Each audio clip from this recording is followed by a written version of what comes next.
Bab 102. Astagfirullah, Umi lupa.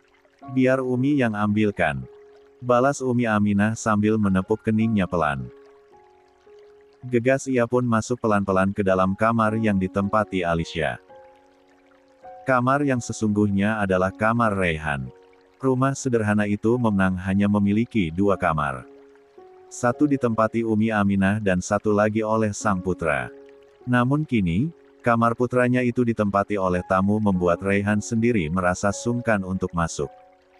Umi Aminah melirik sekilas pada Alisya yang masih pura-pura tidur. Dia lalu berjalan begitu perlahan menuju lemari kayu usang. Membukanya lalu mengambil satu potong baju kemeja yang warnanya sudah memudar dengan celana kain hitam. Setelahnya, Bu Aminah kembali keluar dari kamar dan menyerahkan baju itu pada Raihan. "Rai ganti baju di pondok saja ya, Umi. Mau langsung berangkat." "Assalamualaikum," tutur Raihan penuh dengan kerendahan hati. Mencium punggung tangan ibunya Taksim baru keluar dari rumah itu. Senyum Alisya mendadak terbit mendengar suara salam diiringi pintu yang kembali ditutup. Ia merasa lega karena Raihan sudah kembali pergi dari rumah itu. Hingga ia bisa terbebas sementara dari pertanyaan yang mungkin kesulitan akan dijawabnya. Matanya yang baru terbuka, tiba-tiba bertatapan dengan Umi Aminah yang baru saja masuk. Wanita parubaya itu langsung tersenyum melihat tamunya sudah terbangun. "Gimana sekarang kondisinya, Nak?" tanya Umi Aminah begitu lembut. Tangannya yang sudah tak lagi kencang, kembali meraba kening Alisya. Menghadirkan sensasi keharuan dalam hati Alisya yang semula gersang dan memang membutuhkan kasih sayang. "Masih hangat tapi gak sepanas semalam." "Alhamdulillah," lanjut Umi Aminah dengan helaan napas lega. "Oh, iya. Maaf, Umi lupa tanya. Namamu siapa, Nak? Kamu dari mana?" Saya Alisya, Umi." Hanya itu jawaban Alisya. Nama yang cantik, secantik orangnya, puji Umi Aminah terdengar tulus. "Makasih, Umi." Alisya tersenyum kian haru. "Oh, iya. Kenapa semalam Nak Alisya bisa sampai pingsan di jalan? Apa yang terjadi?" Umi Aminah kembali bertanya karena penasaran. Alisya terdiam. Wajahnya mendadak mendung. Tak ada senyuman di wajahnya. Yang tersisa hanya kebingungan. "Gak apa-apa kalau belum mau cerita. Lebih baik, sekarang kita sarapan dulu, ya. Biar kondisi Nak Alisya semakin membaik dan bisa segera pulang. Kasian, keluarga Nak Alisya pasti khawatir," tawar Umi Aminah. Alisya mengangguk pelan. Rasa lapar yang sudah tak tertahankan, membuat ia mengesampingkan sejenak rasa sungkannya. Ia pun turun dari ranjang kayu itu perlahan. Berjalan sedikit gontai mengikuti langkah kaki Umi Aminah menuju dapur. "Ayo, Nak Alisya, silakan duduk," ujar Umi Aminah ramah. Alisya semula sempat kebingungan. Ia dipersilahkan duduk tapi tak ada kursi satupun. Di depannya hanya ada 64. Sebuah tikar usang yang terbentang. Hingga akhirnya ia menyadari jika maksud "silakan duduk" itu di atas tikar tersebut saat melihat Umi Aminah mulai meletakkan nasi dan lainnya di atas tikar itu juga. Alisya pun duduk di sana dengan posisi kaki yang serba salah. Ditekuk tak nyaman, diselonjorkan tak mungkin karena ia masih mengerti arti kesopanan. "Maaf kalau menunya sederhana. Adanya memang hanya ini," tutur Umi Aminah dengan nada tak enak. Alisya menatap makanan di hadapannya. Satu wadah nasi putih yang sudah tak mengepul, telur dadar yang sudah dipotong hingga menjadi 2 bagian, juga semangkuk oseng kangkung. Hanya itu. Tak ada lauk yang lain apalagi buah-buahan. "Gak apa-apa, Umi. Ini saja sudah sangat berterima kasih." Maaf malah merepotkan, balas Alicia akhirnya. Tak etis rasanya, sudah ditolong, sudah disiapkan, masih juga tak bersyukur dan tak menghargai usaha sang empunya rumah. Gak repot sama sekali. Ayo makan-makan. Abis makan nanti minum obat. Kebetulan tadi Raihan bawa obat demam, timpal Umi Aminah begitu antusias. Alicia mengangguk. Ia meraih satu piring yang sudah diletakkan lalu mengisinya dengan nasi dan satu potong telur dadar. Juga satu sendok oseng kangkung. Ragu ia untuk melahapnya. Karena selama ini, ia termasuk orang yang jarang menyantap makanan dari sembarang orang. Begitu selektif untuk urusan perutnya itu. Namun, karena merasa tak enak pada Umi Aminah, pun takut wanita parah baya itu tersinggung, akhirnya ia mulai melahapnya sedikit demi sedikit. Siapa sangka, makanan yang teramat sederhana itu begitu nikmat di lidah. Hingga Alicia makan dalam porsi yang lumayan besar. Masakan Umi enak. Puji Alicia apa adanya. Bisa saja. Umi Aminah tersenyum simpul. Alhamdulillah kalau Nak Alicia suka, lanjutnya dengan senyuman kian lebar. Resepnya apa, Umi? Kok bisa seenak ini padahal sederhana? Tanya Alicia penasaran. Resepnya sama saja dengan yang lain. Hanya saja, mungkin Umi masaknya dengan penuh cinta untuk orang-orang yang Umi sayangi, jawab Umi Aminah. Alicia terdiam. Ya, cinta. Hal yang tak selalu bisa dilakukan setiap orang dalam setiap aktivitasnya. Sebagian orang melakukannya mungkin hanya sebatas tanggung jawab, atau bahkan penuh keterpaksaan. Oh, iya, Nak Alicia. Baju yang semalam, Umi sudah cuci, soalnya kotor sekali. Banyak lumpurnya. Sedang dijemur dulu. Semoga saja nanti kering, tutur Umi Aminah saat keduanya sudah mengosongkan piringnya masing-masing. Ya Tuhan. Makasih banyak ya, Umi. Sekali lagi, mohon maaf sudah banyak merepotkan. Timpal Alicia tak enak. Gak apa-apa. Jarang-jarang ini. Apalagi Nak Alicia adalah tamu di rumah ini. Dan tamu itu wajib dimuliakan semampu kita, balas Umi. Alicia tersenyum simpul. Ia sungguh kagum dengan kerendahan hati Umi Aminah. Wanita parubaya yang baik hati dan begitu lembut dalam setiap tutur katanya. Pantas saja, jika Alicia bisa menebak kalau putranya Umi Aminah begitu hormat dan sayang pada sang ibu. Tak seperti dirinya yang penuh luka dan kekecewaan dari wanita yang sudah melahirkannya itu. Hingga dengan sadar, ia kadang bersikap ketus. Tak jarang pula berani. 65. Menghardik dan membentak. Oh, iya, Nak Alicia. Kata Raihan, nanti siang ia akan meminjam mobil Pak Haji untuk mengantarkan Nak Alicia pulang. Sekarang Nak Alicia istirahat lagi. Biar nanti pas pulang, kondisinya sudah semakin membaik, tukas Umi Aminah. Alicia terdiam. Sejujurnya, ia bingung harus pulang kemana. Ke rumah kedua orang tuanya, hanya malah menambah rasa sakit hati dan segala keruwetan pikirannya. Ke apartemen, ia begitu enggan karena khawatir beberapa laki-laki yang sempat dekat dengannya datang dan kembali merayu hanya demi kepuasan. Alicia masih tertegun saat Umi Aminah membereskan piring kotor bekas keduanya makan. Meletakkan kembali nasi yang tersisa ke atas lemari kayu lapuk tempat menyimpan perabotan dapur. Nak Alicia. Kenapa? Tanya Umi Aminah. Oh. Enggak, Umi. Alicia tersenyum tipis lalu bangun dari duduknya. Kalau gitu, saya istirahat lagi, iya. Kepala saya masih pusing, lanjut Alicia seraya melangkah meninggalkan dapur. Ia masuk kembali ke dalam kamar dan duduk bersandar bertumpu pada bantal. Alicia melirik jam dinding tua yang tergantung di dinding kamar. Sudah hampir jam 8 pagi.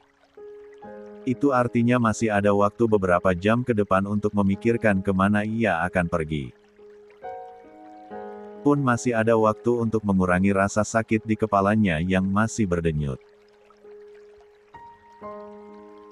Di tempat berbeda, Ayu pun baru saja menyantap sarapan pagi bersama Davin dan Pak Damar. "Mas, Kek, ada yang ingin Ayu katakan," kata Ayu takut-takut. Ia meniru cara Pak Damar untuk berbicara setelah memastikan makanan semuanya habis. "Ada apa, Yu?" Kelihatannya serius, tanya Pak Damar keheranan. Pun Davin yang menatap Ayu dengan kening berkerut. "Kemarin sore, polisi telepon. Katanya Raka kabur dari penjara," ungkap Ayu yang sesungguhnya. "Astagfirullah, kabur?" Pekik Davin terkejut. Pun dengan ekspresi Pak Damar yang ikut terkejut. "Kenapa baru bilang sekarang?" lanjut Davin nampak kecewa. "Sebenarnya, semalam aku mau langsung mengatakannya, hanya saja melihat Mas yang masih sibuk bekerja dan kakek yang katanya sedikit pusing, jadi aku memutuskan menundanya. Khawatir akan mengganggu pikiran Mas dan kakek dan menyebabkan kurang istirahat," timpal Ayu. "Harusnya kalau ada hal penting seperti ini, langsung katakan saja. Bagaimana kalau semalam Raka nekat datang ke sini? Sementara semalam penjagaan masih seadanya," protes Davin. "Iya, maaf, Mas," balas Ayu sembari menunduk. Menyesali perbuatannya yang sudah menunda untuk mengatakannya. Semalam, Pak Damar memang mengaku sakit kepala hingga tak makan malam bersama. Pun Davin yang langsung bekerja lagi di meja kerjanya. Maklum, setelah ditinggal beberapa hari, pekerjaannya begitu numpuk hingga harus dikerjakan di rumah sebagian. Melihat itu, Ayu pun memutuskan untuk menunda dulu perihal kabar tentang Raka yang kabur dari penjara. 66. Dia pasti datang kemari untuk mencari ibunya. Dan itu tak boleh terjadi. "Kita tak tahu akan senekat apa orang seperti dia," kata Davin dengan pancaran kekhawatiran. "Ricky," panggil Davin dengan suara lantang. Laki-laki yang menjadi kepercayaan keluarga Adiputra itu bergegas menghampiri Davin. "Iya, Bos. Raka kabur dari penjara. Jangan beri dia celah untuk masuk ke rumah ini. Perketat penjagaan rumah. Cari orang yang pandai bersilat untuk menjadi tambahan security. Pastikan sering-sering cek CCTV. Dan pastikan jangan pernah meninggalkan rumah ini. Tetap berada di rumah untuk memantau semuanya," perintah Davin lantang. "Siap, Bos. Laksanakan," balas Ricky tak kalah lantang. Davin mengangguk cepat. "Aku percayakan semuanya padamu. Keselamatan kakek dan istriku menjadi tanggung jawabmu." Kali ini giliran Ricky yang mengangguk. Meski dalam hatinya, ia merasa tugas yang diembannya begitu berat. Namun, ia sadar, jika memang hanya dia yang Davin andalkan.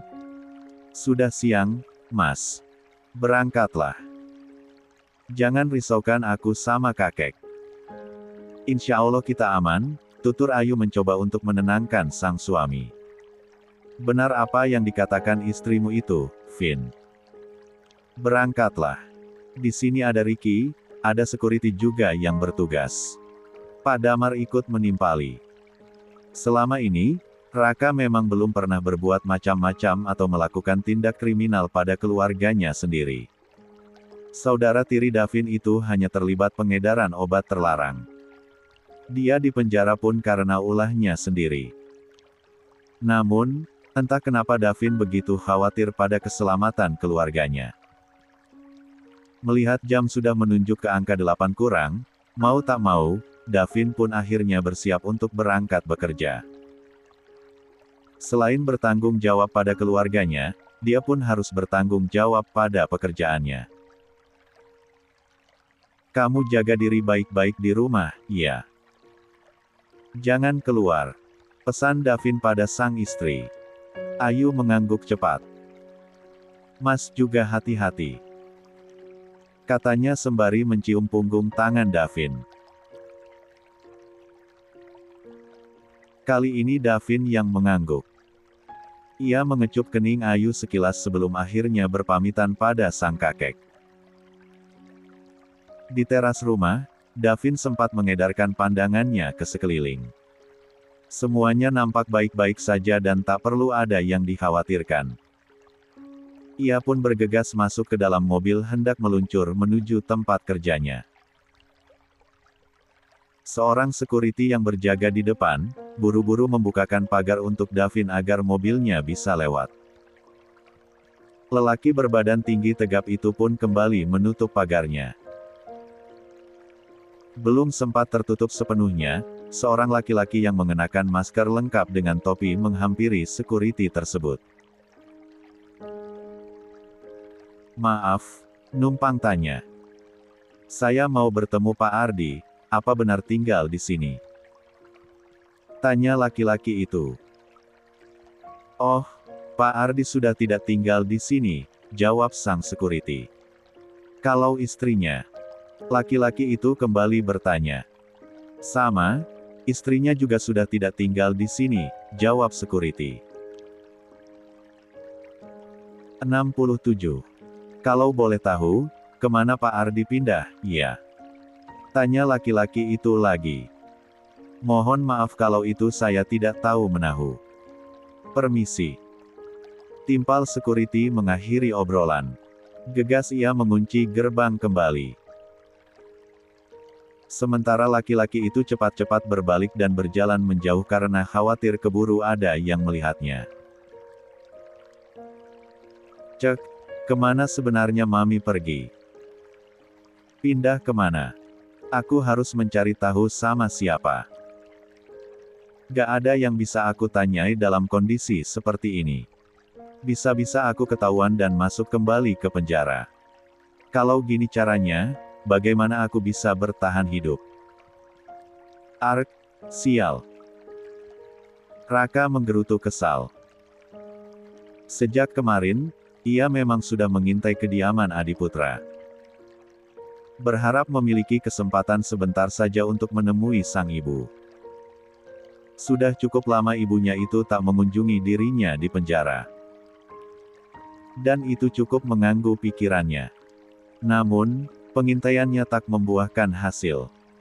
Orang yang dicarinya sama sekali tak pernah terlihat.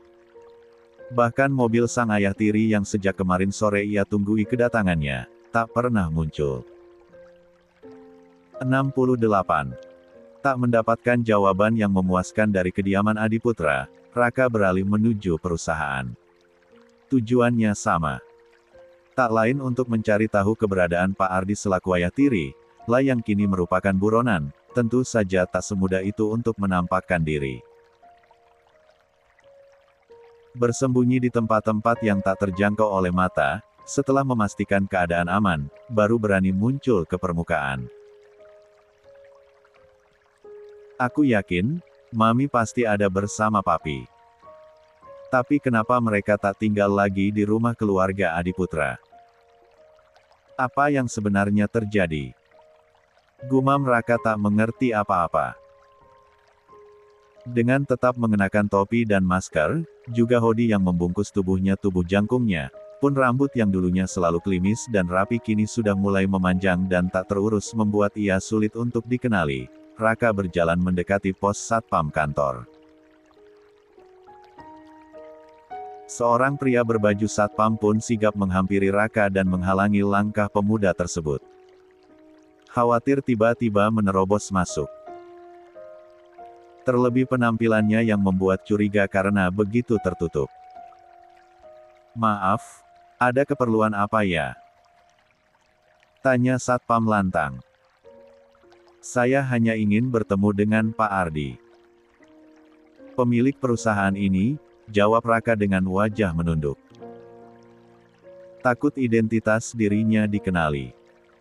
Secara bertahun-tahun ia bekerja di kantor itu, pastinya semua karyawan sudah mengenali dirinya. Meski sekarang penampilannya jauh berbeda. Mohon maaf, orang yang dimaksud sudah tak bekerja di sini lagi, jawab satpam tersebut.